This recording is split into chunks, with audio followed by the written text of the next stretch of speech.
We've had our fabulous Widebeam Vivere for just over a year now. We often get asked, how much does it cost to run a boat like Vivere? So this week we share with you the cost of owning a Widebeam boat. Good morning and welcome back to the channel. Hayley here and this is Richard. And today we thought we would talk you through the costs of owning a Widebeam canal boat. I then wonder why we do it. So obviously you have to buy your boat. So this is our perspective from a 60 foot by 12 foot 6 Widebeam canal boat, Collingwood. And the first thing to say is if you buy one new, the price has gone up considerably. It's gone up about 30%. All boats, yeah, over the past 12 months have gone up by about 30%. Yeah. It's mad. Yeah, so... Materials. Yeah, we luckily got in just before the sort of steel price rise, didn't we? So for Vivere we paid £140,000 and now this exact same boat is £187,000. So yeah. And that 140 included delivery. It did, yeah. So that was delivery included, and the 187 I think is plus delivery. So depending on where you are, you could be adding another sort of 3,000 or 4,000 on that. Yeah. So obviously that's your main outlay. First of all is the cost of your boat. Obviously you can get second-hand boats, but even the second-hand boat market, they're quite expensive, aren't they? Yeah, there's boats sold in our marina that are 5 years old, sold for that, what we paid for new. Yeah. It's a bit of a crazy world.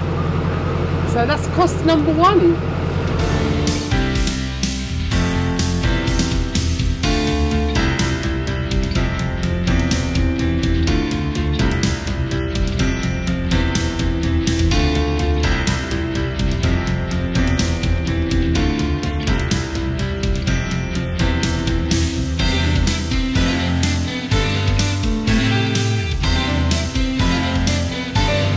So the next sort of major outlay is your licence, and we have just got a Thames licence, and that costs £1,500 for the year. Is that right? 12 months, yeah. You can get a gold licence, which it covers all rivers and canals. But I say all rivers and canals. That's unless they are owned by the National Trust. They're privately owned and they're not owned by CRT.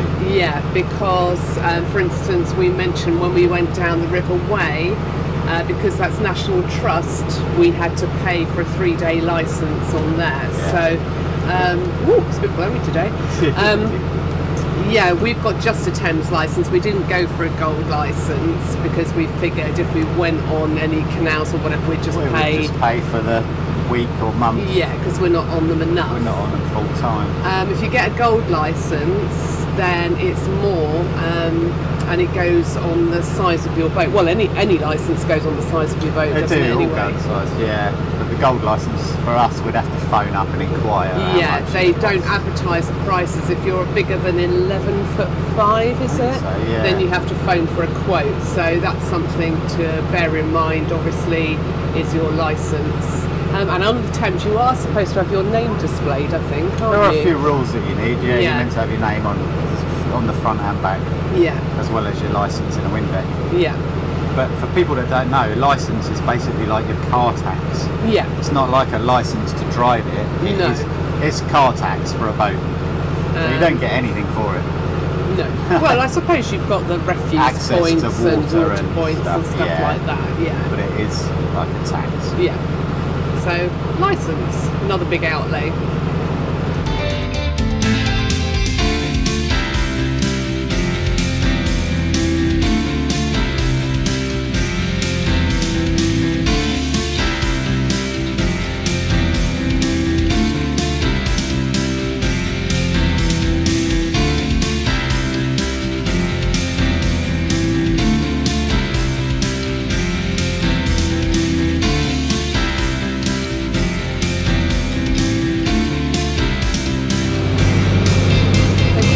So your next outlay will be your boat insurance, and we've seen loads and loads of people on Facebook get quite confused about boat insurance. Struggling to get it. Yeah, we found it pretty simple. Nuts. So They're phoning the wrong people. yeah, I think perhaps they are. I mean, we're not obviously being paid to advertise or anything, but we used a company called Insure for Boats. Yeah.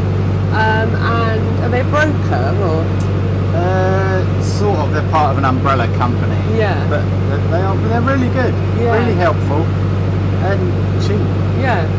We pay £390 for the year for boat insurance. And that's basically, again, going back to a car. If you insure your car, that's equivalent to fully covered. Yeah.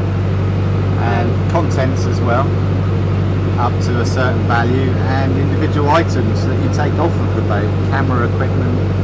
It's not mega money for the camera and computer equipment, but you can get something. Yeah.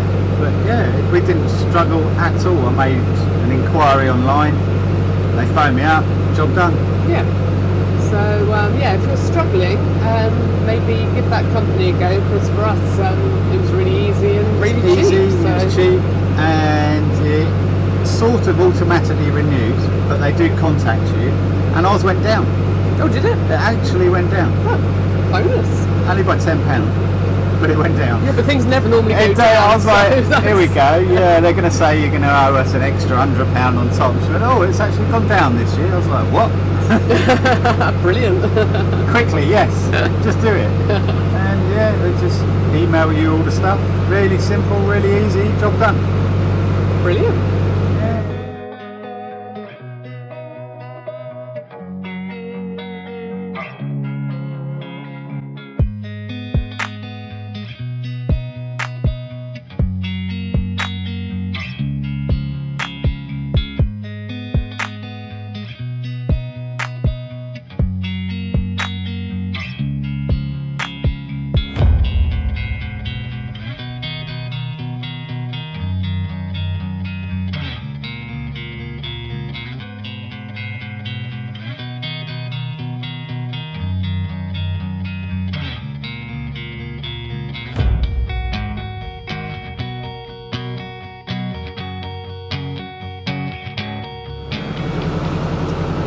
Okay, so another big outlay is if you are going to be based in a marina, is the Marina Costs, which we have, I think, talked about before in a previous video.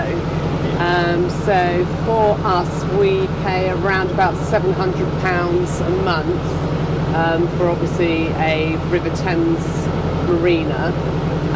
You can, if you're based on a canal, I believe the canal marinas are actually probably half that price. Down at Kennet and Avon they are. Yeah. Yeah, because I've been there and spoken to a few, and they pay literally 50% cheaper. Yeah. So yeah, that's another big outlay. Obviously, if you're a continuous cruiser, then you haven't got the marina costs, but then you might incur other costs, you were saying.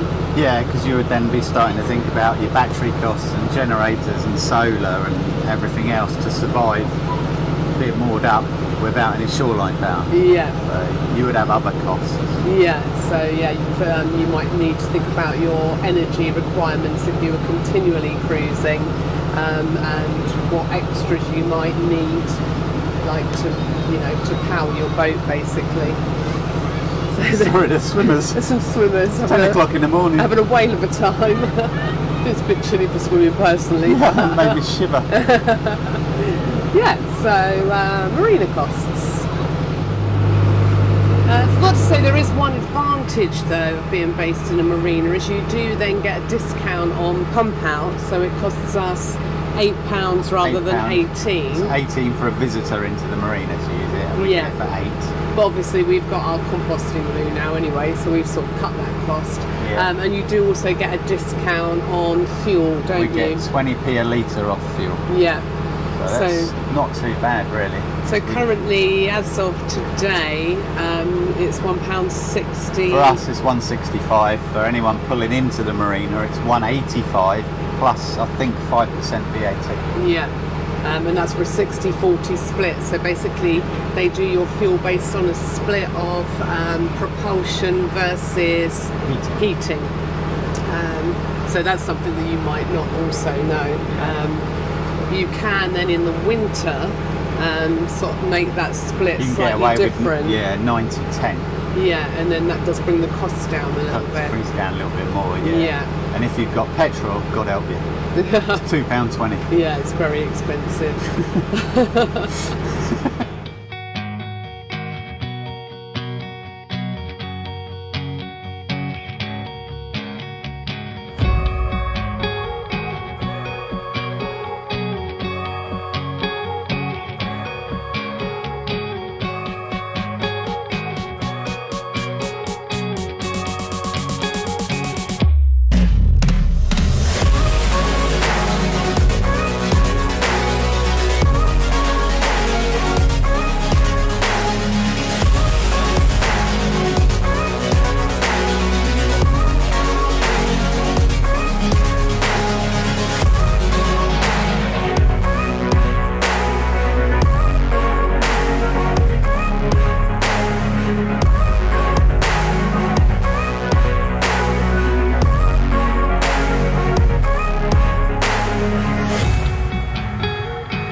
So it's the next day.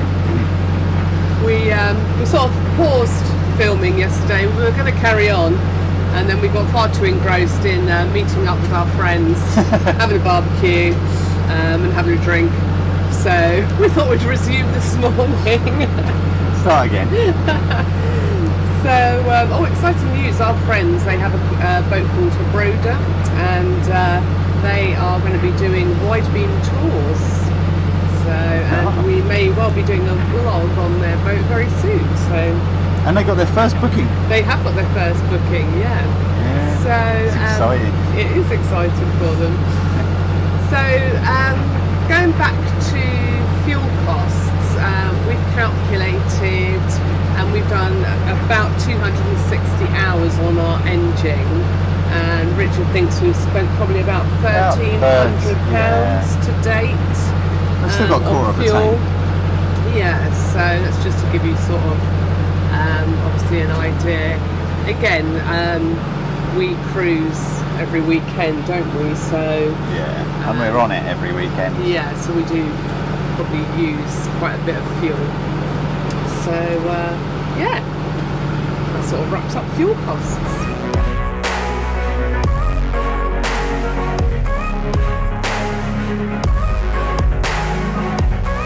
And as promised, we said we would give a shout out to Trev and Lizzie from Kent, who's been chatting with us on Instagram. So hello, and hope you enjoy your Widebeam tour trip.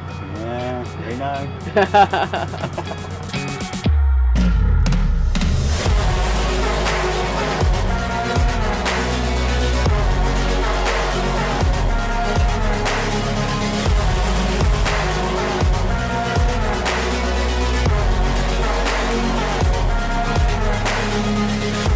So obviously being marina based, we do plug into the shoreline and use electric. So this year, like in the last year, we've spent probably about £200 on electric.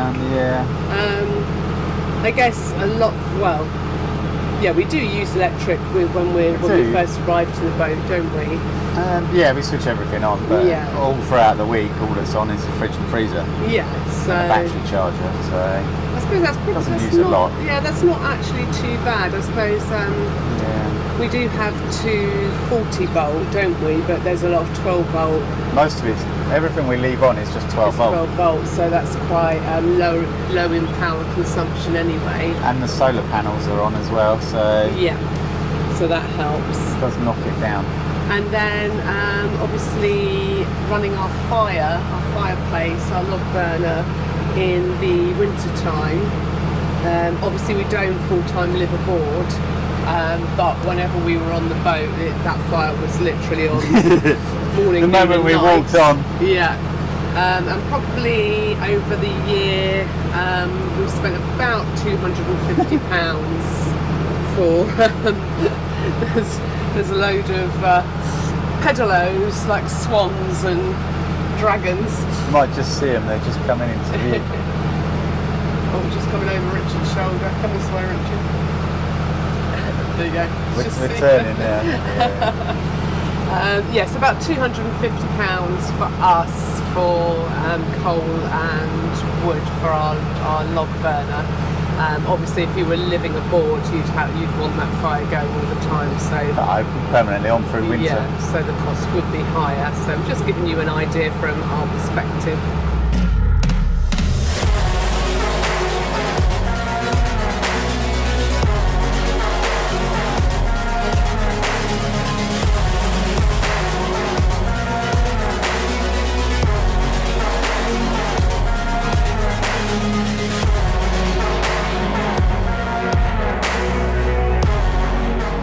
Probably the last thing to say is once we had bought Vivere and obviously paid for the insurance and sort of marina, etc. Got it moored up. We probably spent about another £1,000 on what we would call like essential boat items. So things like extra ropes, chains, fenders, life jackets, windlass. All things like that. So obviously what you put in your boat, you know, in terms of interior stuff, it is up to you. You can spend as little or as much as you want to. But well, for us, I don't know with other makes of boat, for Collingwood boats, they do only come with sort of a limited amount of ropes and things like that. I think we got 2 ropes, yeah. and we got 6 now. Yeah, so we've got 1 spare. So yeah, you need sort of a contingency fund, shall we say? A bit of a top up. Yeah.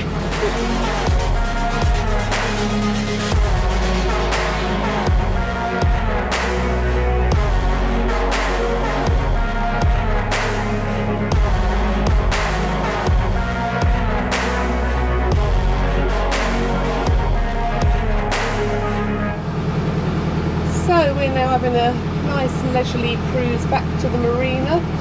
Going to see my niece for a roast dinner later. Very nice.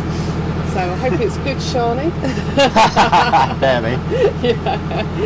And all that's left to say is hope you enjoyed that video. Hope it's given you a little bit of insight into what sort of costs you might incur if you were to buy a Widebeam boat.